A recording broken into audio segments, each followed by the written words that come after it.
Assalamualaikum warahmatullahi wabarakatuh. Berjumpa kembali dengan catatan Syafiq Hasim. Beberapa waktu lalu Partai Umat mengeluarkan pernyataan yang oleh banyak kalangan di negeri ini masih dianggap tabu, yaitu politik identitas sebagai hal yang akan mereka usung dalam pemilu 2024. Dengan kata lain, jika Anda setuju dengan politik identitas, maka Partai Umat akan menjadi partai penampungnya.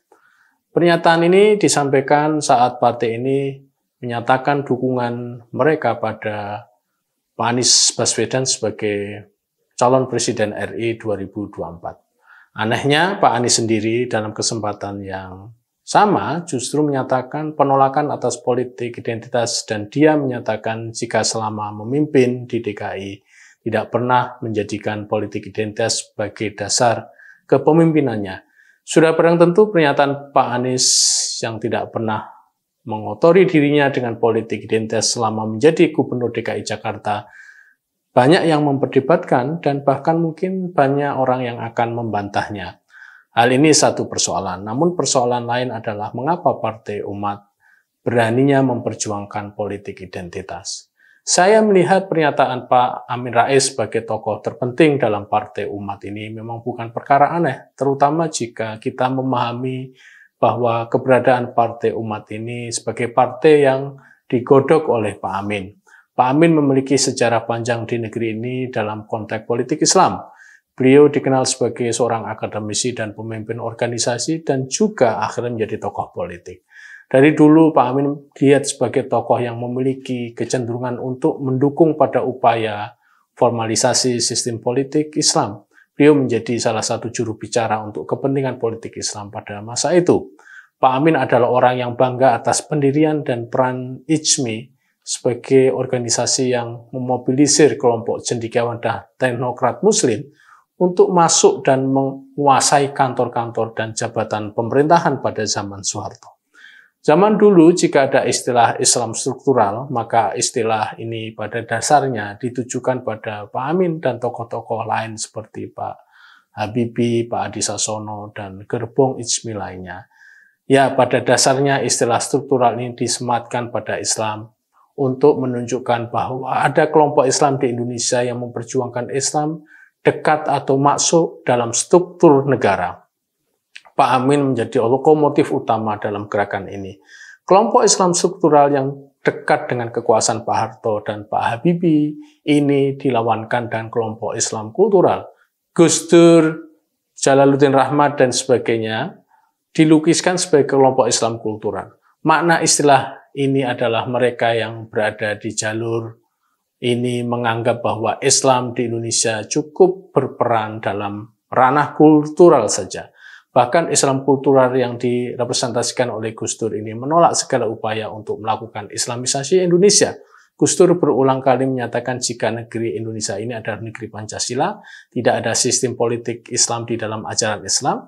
Gus Dur secara teologis bahkan mendakwahkan bahwa sistem politik negara itu biarlah diurus oleh mereka yang tahu tentang negara, bukan oleh agamawan. Gus Dur terus menyuarakan itu kepada siapapun, bahkan pada kelompok jenderal militer yang dekat dengan IJMI dan rezim Pak Harto saat itu. Gus Dur berada di luar teman-temannya untuk turut menikmati puncak hubungan mesra umat Islam dan negara pada saat itu.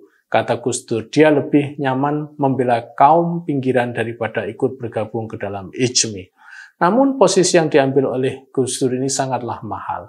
Bahkan saat itu ada kesan bahwa polarisasi Islam struktural dan Islam kultural itu pada dasarnya adalah menghadap-hadapkan posisi Amin Rais dan posisi Gus Dur.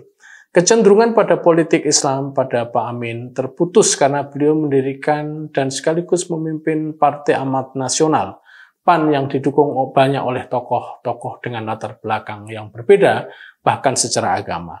Jika pernyataan bahwa Partai Umat mendukung politik identitas, maka itu bukan hal yang luar biasa jika kita melihat bahwa di belakang Partai Umat adalah Pak Amin Rais. Bagi saya pernyataan Partai Umat yang terus terang itu menandakan bahwa partai ini memang belum cukup siap untuk menjadi partai yang akan besar dalam pemilu 2024 karena isu yang dipasarkan adalah isu politik identitas. Bahkan saya melihat bahwa penggunaan politik identitas Partai Umat itu juga cerminan ketidakpercayaan para pengurus partai ini bahwa mereka bisa mendapat simpati dari para penyoblos di pemilu akan datang dengan program-program yang tidak memanfaatkan agama. Seolah-olah yang mereka punya itu hanya keyakinan dan agama, bukan program partai yang memang bisa menjadi alternatif bagi pemilih Muslim. Jika jalan politik identitas ini diyakini oleh Partai Umat dari awal, maka bagi pemilih pemilu 2024, hal ini mungkin akan menjadi semacam warning bahwa partai ini akan mengkapitalisasi agama. Katakanlah ceruk suara Partai Umat ini akan mengarah pada organisasi Islam seperti Muhammadiyah dan organisasi-organisasi Islam yang dekat dengan ideologi Masyumi saat itu, sementara sudah banyak partai Muslim yang memperebutkan ceruk ini. Ingat, kita punya PKS dan juga punya PAN sendiri dan partai-partai lain yang nasionalis yang menjadi pilihan mereka. Jika melihat keadaan sosial dan politik seperti ini, maka pernyataan Partai Umat sebagai partai pembela politik identitas itu kayak marketing partai saja. Cuma sayangnya mereka masih menganggap bahwa politik identitas sebagai komoditas yang masih laku, sementara pihak yang pernah menggunakan politik identitas sebagai strategi pencapaian kekuasaan seolah-olah menganggap politik identitas bukan zamannya lagi untuk digunakan. Bukankah dengan ini ironi bagi Partai Umat? Mengapa?